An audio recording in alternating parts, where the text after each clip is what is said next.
warahmatullahi wabarakatuh. Selamat siang. Pertama-tama saya ucapkan terima kasih kepada Bu Mia karena telah memberikan kesempatan kepada kami untuk mempresentasikan hasil kerja kelompok kami.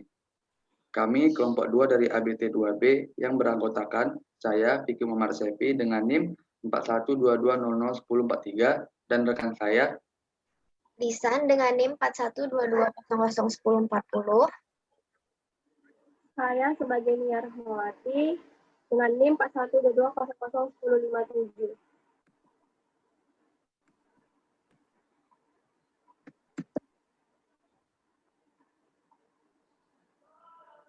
Di sini kami kelompok 2 akan menyampaikan 3 poin materi. Yang pertama itu ada poin pertama, metode pengumpulan data yang akan dijelaskan oleh pemateri kita, Lisan. Yang kedua, ada membuat kuesioner yang baik yang akan disampaikan olehnya. Dan yang ketiga, teknik sampling yang akan disampaikan oleh saya sendiri. Untuk metode yang pertama, pengumpulan data, Lisan saya persilakan. Baik, yang pertama metode pengumpulan data. Definisi pengumpulan data. Pengumpulan data dilakukan untuk memperoleh informasi yang dibutuhkan dalam rangka mencapai tujuan penelitian.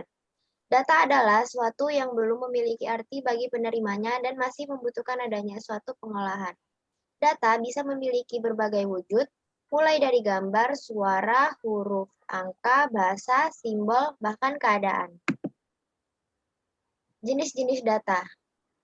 Yang pertama menurut cara memperolehnya, yaitu data primer dan data sekunder. Yang kedua, menurut sumbernya, yaitu data internal dan data eksternal. Yang ketiga, menurut sifatnya, yaitu data kuantitatif dan data kualitatif. Yang keempat, menurut waktu pengumpulannya, yaitu cross-section atau incidental.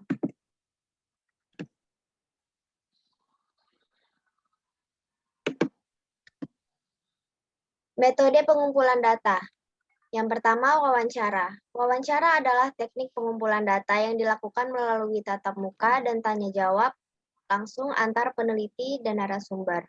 Wawancara terbagi atas 2 kategori, yakni wawancara terstruktur dan wawancara tidak terstruktur. Yang kedua, observasi.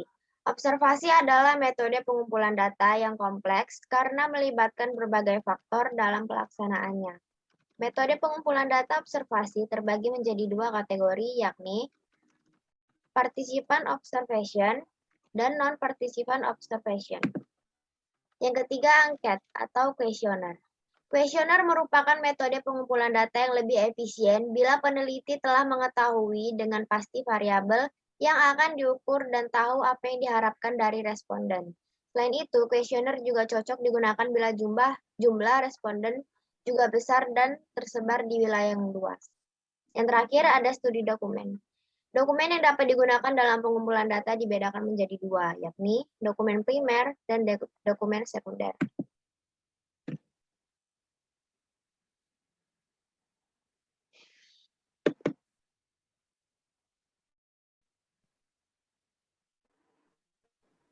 Materi yang kedua adalah membuat kuesioner yang baik. Yang A, mendesain kuesioner. Pertama, tentukan tujuan kuesioner. Yang kedua, pilih tipe pertanyaan. Yang ketiga, kembangkan pertanyaan. Yang keempat, batasi panjang kuesioner. Yang kelima, identifikasi demografi target responden. Yang keenam, pastikan Anda mampu melindungi kerahasiaan responden.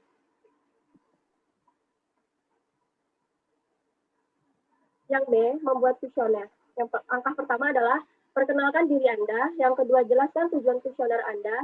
Yang ketiga, pahami dan jelaskan tujuan pengumpulan data.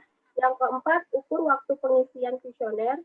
Yang kelima, jelaskan insentif yang akan diterima responden. Yang keenam, pastikan kuesioner Anda terlihat profesional. Yang C, menyebarkan kuesioner. Langkah pertama, uji kuesioner Anda. Yang kedua, sebarkan. Ketiga, sertakan informasi mengenai tenggat pengembalikan kuesioner.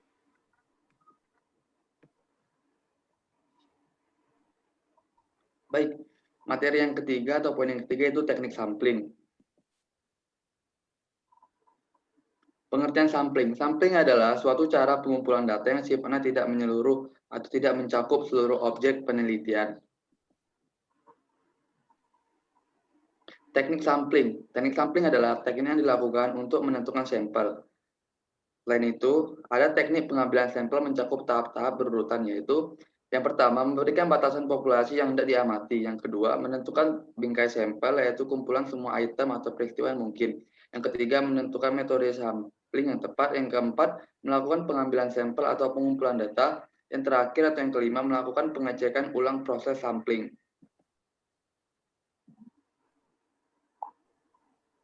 Beberapa jenis teknik sampling. Yang pertama itu ada probability sampling. Probability sampling adalah teknik sampling yang didasarkan pada fakta bahwa setiap anggota populasi mempunyai peluang yang sama untuk dipilih menjadi sampel. Yang kedua itu ada sampling acak sederhana atau simple random sampling. Sampel acak sederhana itu metode pengambilan sampel dari populasi secara acak berdasarkan frekuensi probabilitas semua anggota populasi. Ini adalah bentuk yang paling mudah dari probability sampling. Yang ketiga itu ada sampling acak sistematis atau disebut dengan systematic random sampling. Sampling acak sistematis yaitu metode pengumpulan sampel yang melibatkan aturan populasi dalam urutan sistematika tertentu. Yang keempat itu ada sampling acak stratifikasi atau stratified random sampling. Sampling acak stratifikasi juga dikenal sebagai proportional random sampling. Ini adalah teknik pengambilan sampel di mana subjek pada awalnya dikelompokkan ke dalam klasifikasi yang berbeda seperti usia, status sosial ekonomi, atau jenis kelamin. Yang kelima atau yang terakhir itu sampling rumpun atau cluster sampling. Sampling rumpun yaitu metode pengambilan sampel dengan membagi populasi ke dalam kelompok kewilayahan kemudian memilih wakil dari tiap-tiap kelompok. Contoh teknik sampling, yaitu yang pertama ada random sampling, systematic random sampling, stratified random sampling, cluster sampling, multi-stage sampling, quota sampling, accidental sampling, purpose of judgmental sampling, and snowball sampling. Di sini terdapat 3, atau dari kelompok kami hanya mengambil 3 contoh teknik sampling. Yang pertama itu adalah quota sampling. Misalnya, jika dalam suatu populasi terdapat 45% wanita dan 55% pria, maka sampel yang diambil harus mencerminkan persentase pria dan wanita yang sama. Yang kedua itu ada accidental sampling. Misalnya jika populasi yang dipilih adalah setiap pengguna jalan tol, maka peneliti mengambil sampel dari orang yang kebetulan melintas jalan tersebut pada waktu pengamatan. Yang terakhir ada cluster sampling. Misalnya pemilihan sampel pegawai pada suatu departemen yang pegawainya tersebar pada berbagai unit kerja yang juga tersebar secara geografis. Dalam kasus ini, peneliti bisa menjadikan unit kerja sebagai klaster dan selanjutnya secara acak memilih beberapa unit kerja sebagai sampel. Pada tiap-tiap unit kerja yang terpilih tersebut, kemudian seluruh pegawai dijadikan sampel penelitian. Oke, mungkin cukup sekian presentasi dari kelompok 2. Kurang lebihnya saya mohon maaf. Wassalamualaikum warahmatullahi wabarakatuh.